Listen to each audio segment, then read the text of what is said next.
I want to start with men's brains. All right? Now, men's brains are very unique. Men's brains are made up of little boxes. And we have a box for everything.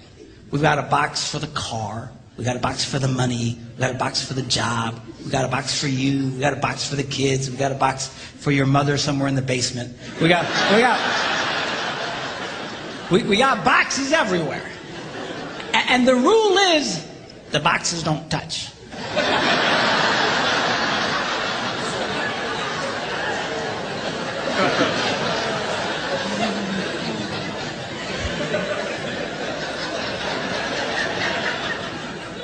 When a man discusses a particular subject, we go to that particular box, we pull that box out, we open the box, we discuss only what is in that box. All right?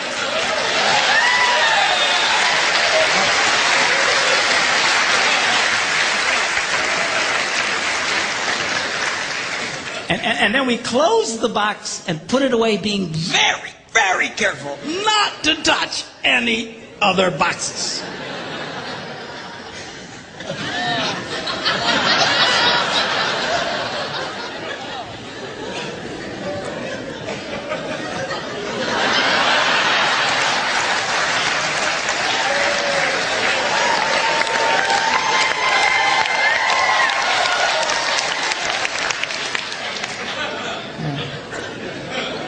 Sorry, my Catholic upbringing got in there for a minute, but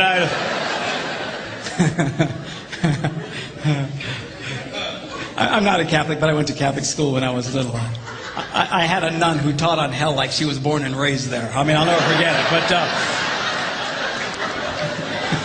it did me good, actually. It was a good thing.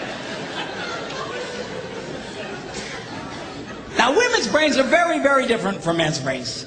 Women's brains are made up of a big ball of wire. And everything is connected to everything. The money's connected to the car, and the car's connected to your job, and your kids are connected to your mother, and everything's connected to everything. And it's like...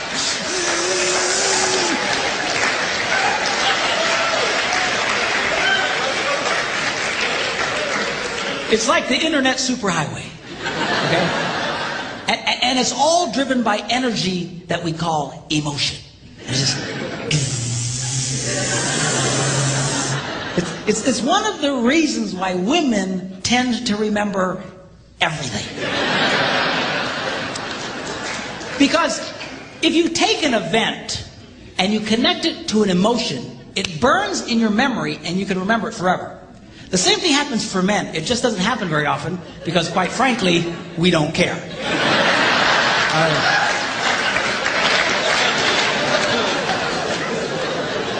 Women tend to care about everything.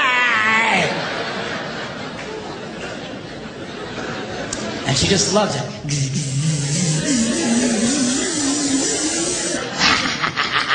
Okay?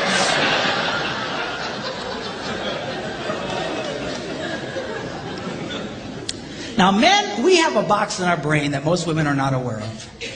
This particular box has nothing in it.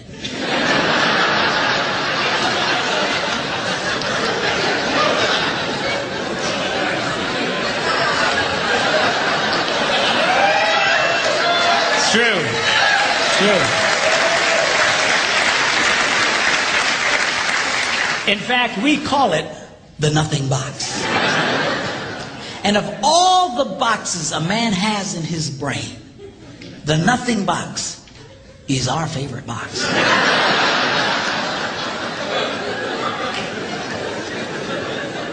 If a man has a chance, he'll go to his nothing box every time. That's why a man can do something seemingly completely brain dead for hours on end. You know, like fishing.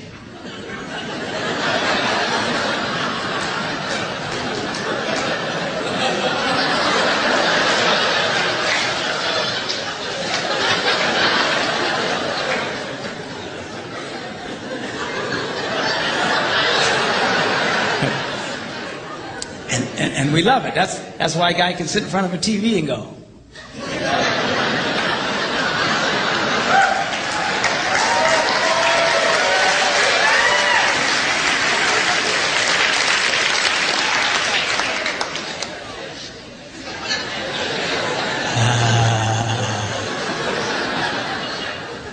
It glows. Of course, this drives our wives nuts because they'll come up and say, "Stop that! You can't possibly be watching anything!"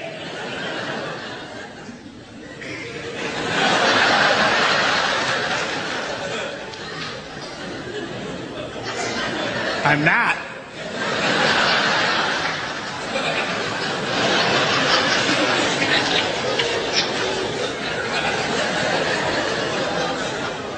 Go away.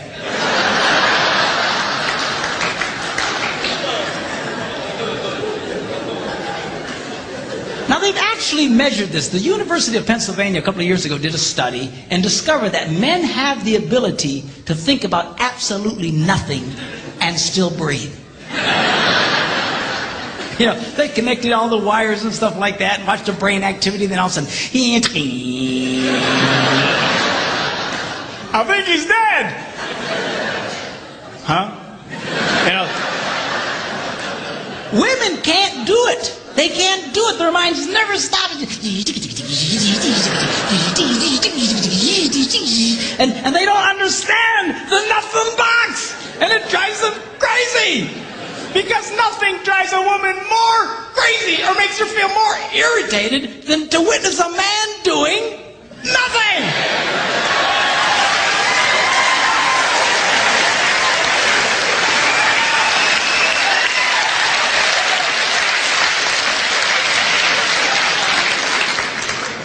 Now, one of the biggest revelations I get out of women is this whole nothing box issue. They just, everything's starting to make sense. And I've had women say, "Oh, it's nothing. Well, can I go in his nothing box with him?" No! Why not? Because then it's something. Besides, you'll walk in there and go, You know, this place could really use some pictures. Nice little table over here, some flowers. No! Nothing! Get out! We don't want nothing.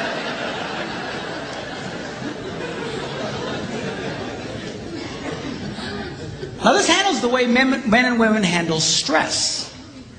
Okay? When a man is stressed out, all he wants to do is run to his nothing box. This is how we unwind. The last thing we want to do when we're stressed out is talk about it. We don't want to talk about it. We just want to.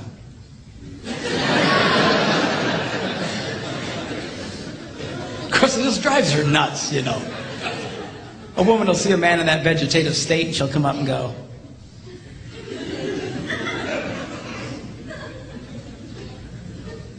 "What you thinking about?"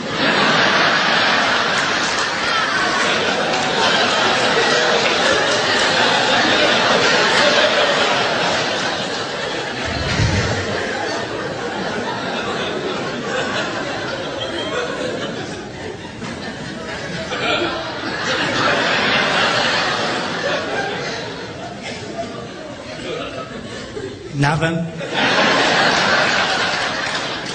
We gotta be thinking about something. No, I was thinking about nothing. In fact, I was on a roll till you showed up. Go away. All right?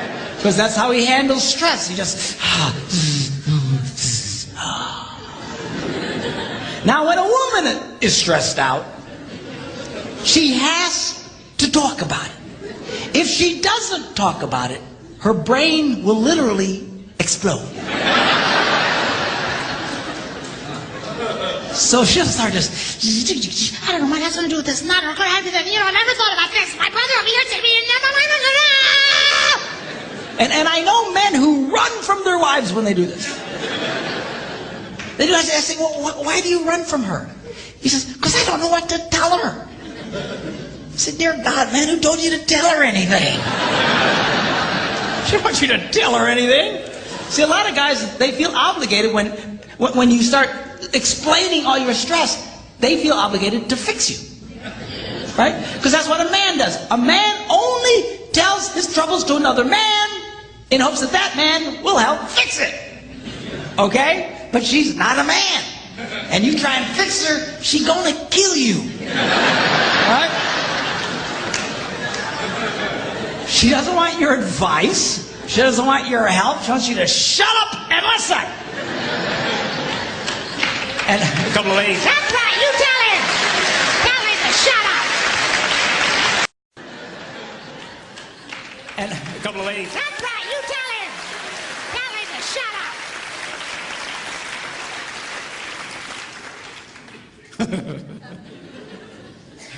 They like that. Now, I had one guy tell me, he said, man, if she just tell me how she feels. I said, she doesn't know yet. He said, what do you mean? So that's how she figures out how she feels, by connecting this wire to that wire, this wire, and so.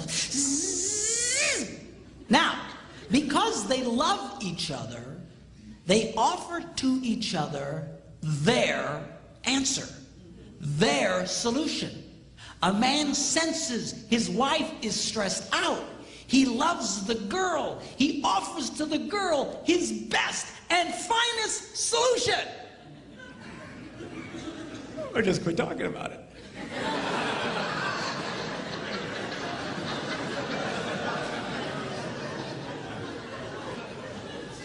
Just quit thinking about it. Yeah.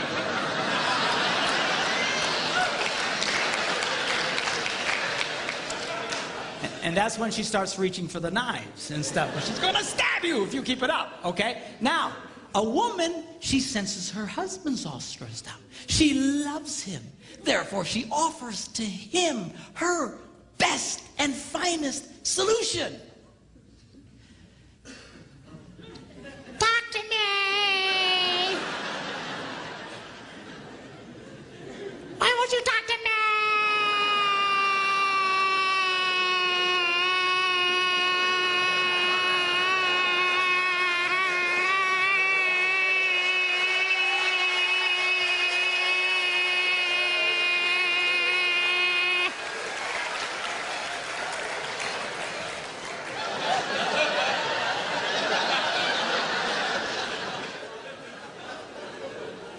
Go away. He doesn't want to talk to you. Leave him alone.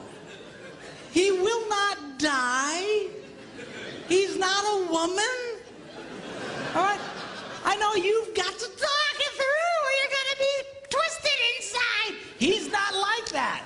Leave the boy alone. You tell he's stressed out, just let him go to his nothing box. Just stay away. Stay away. Okay? And it's hard for us to understand that because we think so differently from each other. Now, not only does this affect the way that we respond in stress and stuff, the way our brains are wired also affects the way that we use words. Okay? Men tend to use less words than women. That's because the women have all the wires they're trying to connect, and they've got to explain each and every connection. Now, they say that if a man needs to speak 10,000 words in a day, a woman needs to speak 20,000. My wife says, that's because we got to repeat everything we say.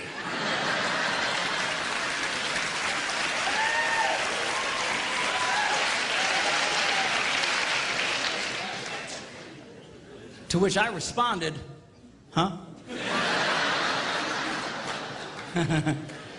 Where is my darling redhead? Is she around? Come up. I want you to meet my wife, Debbie. Come on up here. And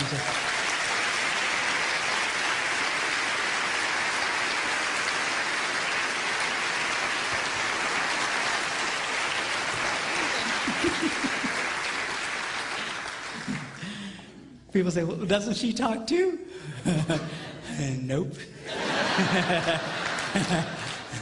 Not to you anyway. She talks to me, but she won't talk to you because she doesn't want to talk to you. That's all. Where's my tablet? I want to show you something about the whole words thing. You know, they actually measured this. They went in and studied children and babies and found out, they actually went and took cameras and put them in nurseries and analyzed the pictures later. And they noticed the pictures of the little girls. Right from the get-go, their mouths are just going.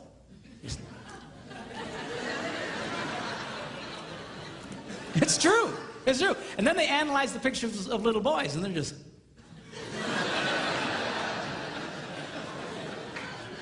They're still thinking, what was that? I want to go back. I don't get it. Okay?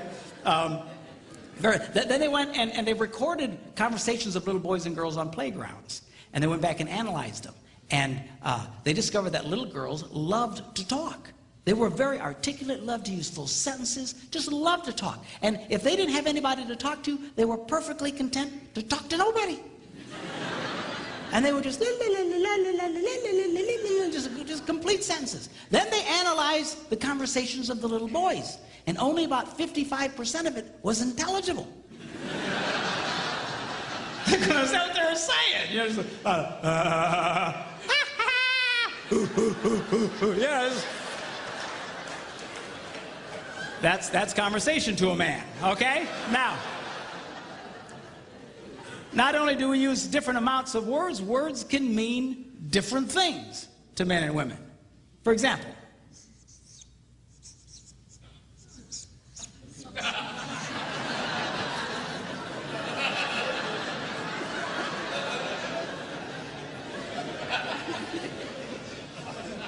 now to most men, 5 minutes means 5 minutes. To a lot of women, it can be an indefinite period of time. Are you ready yet? 5 more minutes!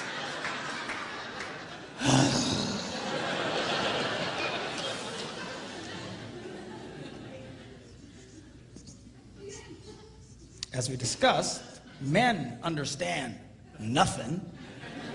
Women don't understand the significance of nothing. If a woman says nothing, look out, it's something.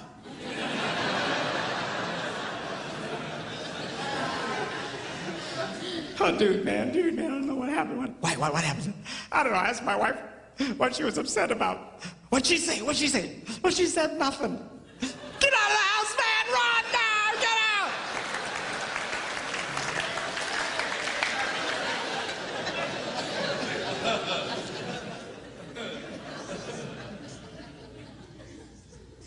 Now, this is not a word, it's a vocalization. It's a sigh. Now, when a man sighs, it means everything is good with life. When a woman sighs, it means you are an idiot.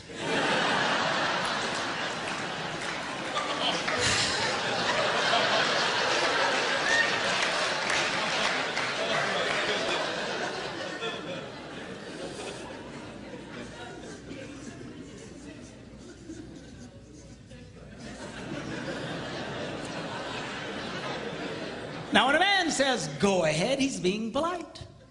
When a woman says, go ahead, she's giving you the opportunity to explain whatever stupid thing it was you just did. But you need to be very careful in the explanation because it's very likely to be followed by a sigh.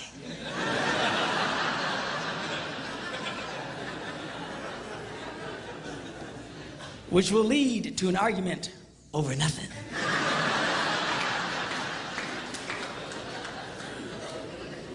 And then you ain't gonna have sex again for at least 5 minutes.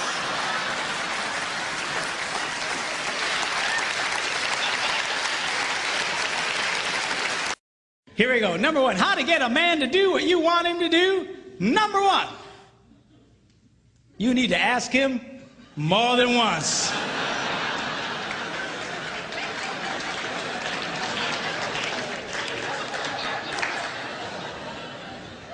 Asking a man to do something once is like never having asked him to do it at all.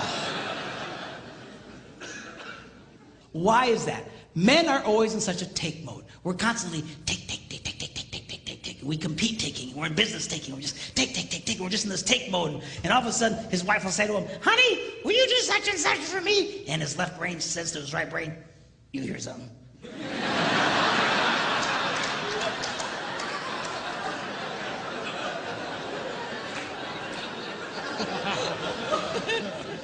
His right brain goes, nope.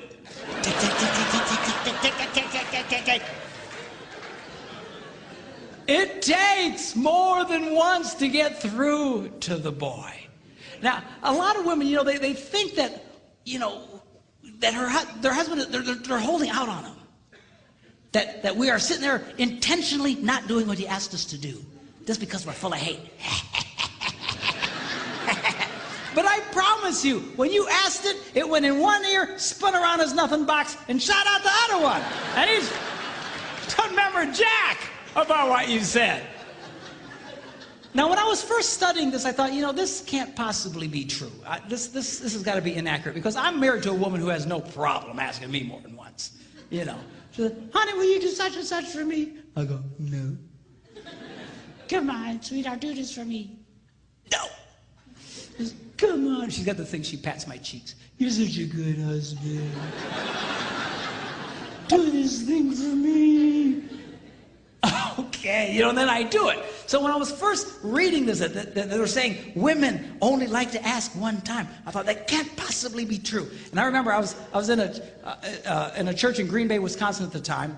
I was one of several pastors at a large church there. And before service started, I thought, you know, I'm going to ask some ladies, because this can't possibly be right. So I quick came up to a lady. I said, let me ask you a question. She said, yeah. I said, do you have a hard time getting your husband to do stuff for you? She goes, Pastor, you have no idea. She says, I asked that man to paint the ceiling. That was back in October. It's March. He doesn't do it. He walks in every day. I mean, she's just getting mad telling me about it, okay? And I said, okay. I get it. But let me ask you a question. Because remember, I want to prove what I've just been reading wrong. I said, let me ask you a question. How many times did you ask him to do it? And she stared at me like a dog at a new dish.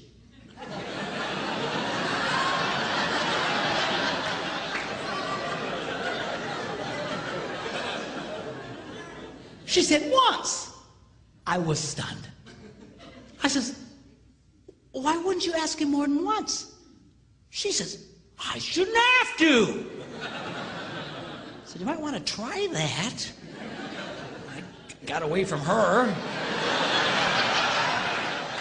Went to another woman. I said, come here. And she says, what? I said, let me ask you a question. Do you have a hard time getting your husband to do stuff for you? She says, Pastor, you have no idea. She says, I will ask my husband, honey, put away the laundry, and I'll stick it right in the middle of the living room. And he didn't do it. He just walks over the top of it. He just walks around it. It'll sit there for a month. And she asked me with all seriousness, she said, Pastor, can't men see laundry?